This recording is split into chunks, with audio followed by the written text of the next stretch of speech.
Estamos en la última temporada de esta serie del Evangelio según San Lucas y el domingo anterior hablamos sobre la manera en que Dios se relaciona con el hombre. Vimos que Dios pacta con el hombre porque lo ama, porque lo respeta y porque tiene proyectos formidables en su relación con el ser humano. Si la única manera legítima de relacionarse con Dios es a través de los pactos, entonces deberíamos comprender los pactos desde la perspectiva bíblica. Hoy nos enfocaremos en responder la pregunta: ¿cuáles son los elementos esenciales de los pactos divinos? El primer elemento esencial son las partes del pacto.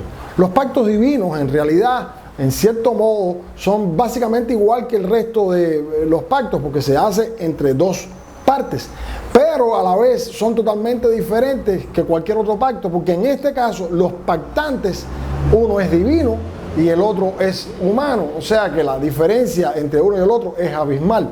La mala comprensión de este asunto frecuentemente impide que se concerten los pactos entre Dios y una persona. Por un lado, se enfatiza tanto la trascendencia de Dios que no se puede aceptar su inmanencia y se cae en una especie de deísmo o de agnosticismo que no deja posibilidad de pacto alguno entre Dios y el hombre. Pero por otro lado, no con menos frecuencia que lo anterior, por cierto, están los que se creen lo suficientemente capaces como para fijar las condiciones a la hora de establecer los pactos con Dios, como si se tratara de cualquier otra persona con la que estoy negociando a cambio de determinados intereses. Pero la trascendencia de Dios no impide que el hombre se acerque a Dios, pero sí establece que siempre va a ser Él, Dios, quien determine la forma en la que el hombre se puede acercar a Él.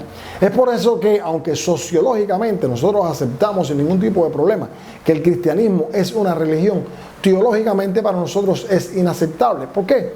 Porque la religión, que por cierto la base de esa palabra es religare, es el intento de volver a ligarse, es el esfuerzo que el hombre hace para acercarse a Dios.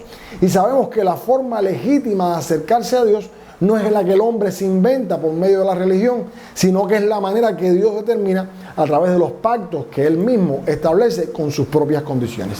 Es por eso que la palabra que más se usa para hablar de las dos grandes partes de la Biblia no es tanto antiguo pacto o nuevo pacto, sino que se usa más bien testamento, porque refleja más la realidad, donde el que testa, el que da ese testamento, pone las reglas y el beneficiario de ese testamento lo que debe hacer es cumplir esas reglas de quien testó a su favor.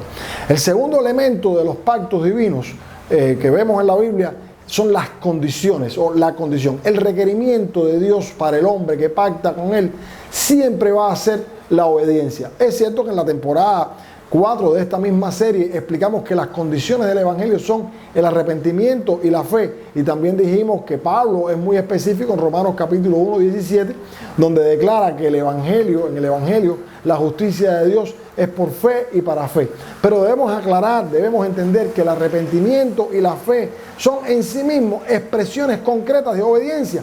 Pablo explica esto en Romanos capítulo 1, versículo 5, donde dice: recibimos la gracia y el apostolado para la obediencia a la fe en todas las naciones por el amor de su nombre.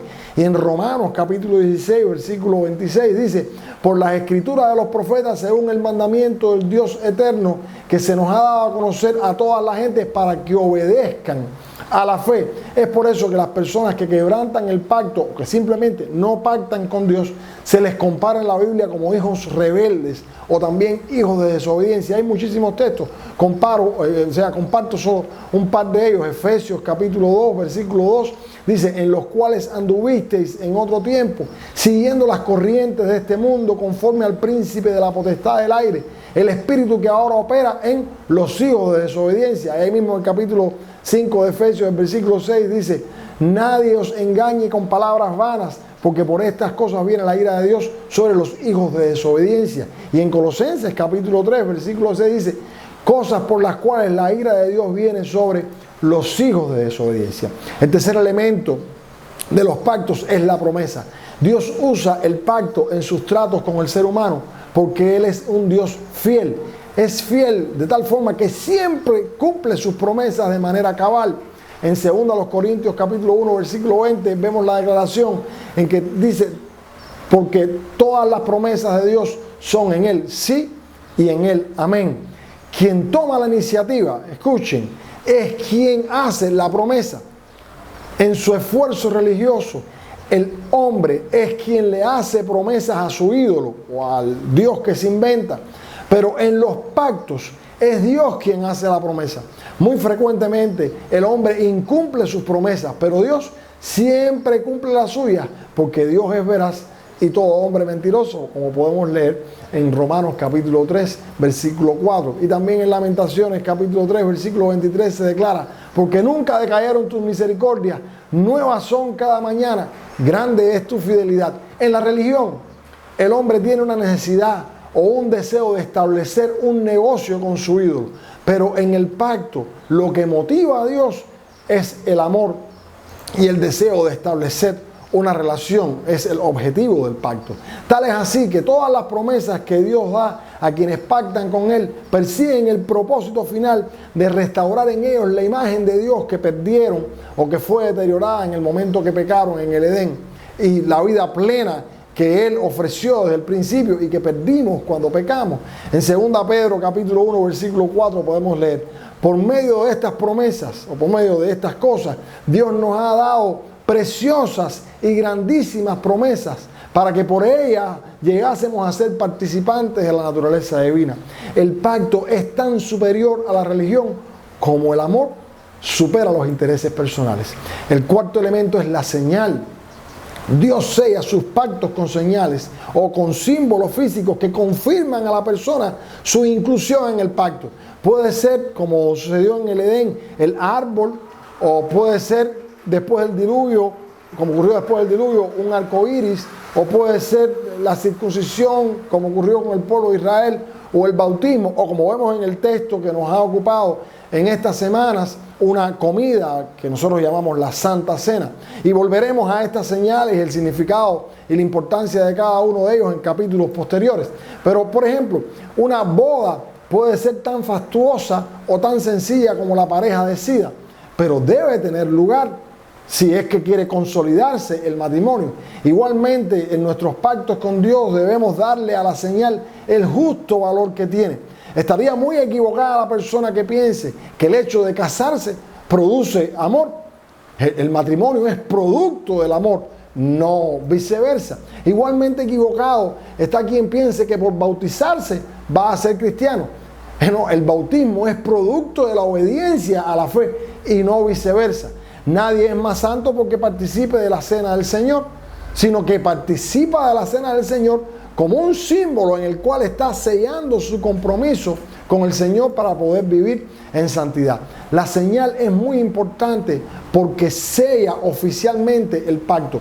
Una pareja puede estar muy convencida de que el amor que se tienen es cabal y suficiente para pactar por toda la vida, pero hasta que no se casen, hasta que no haya el símbolo de ese amor, entonces el matrimonio no va a llegar a ser oficial. Concluyendo, en el negocio de la religión es el hombre quien pone las reglas, pero en una relación de pacto es Dios quien establece las condiciones, y estas se pueden sintetizar en una sola palabra: obediencia.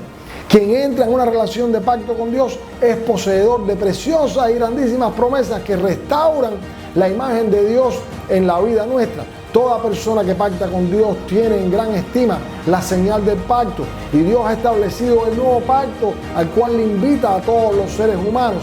Si obedeces a la fe en Jesucristo, podrás disfrutar de todos los beneficios de ese pacto. Así que te espero el próximo domingo para seguir hablando acerca del Evangelio del Pacto.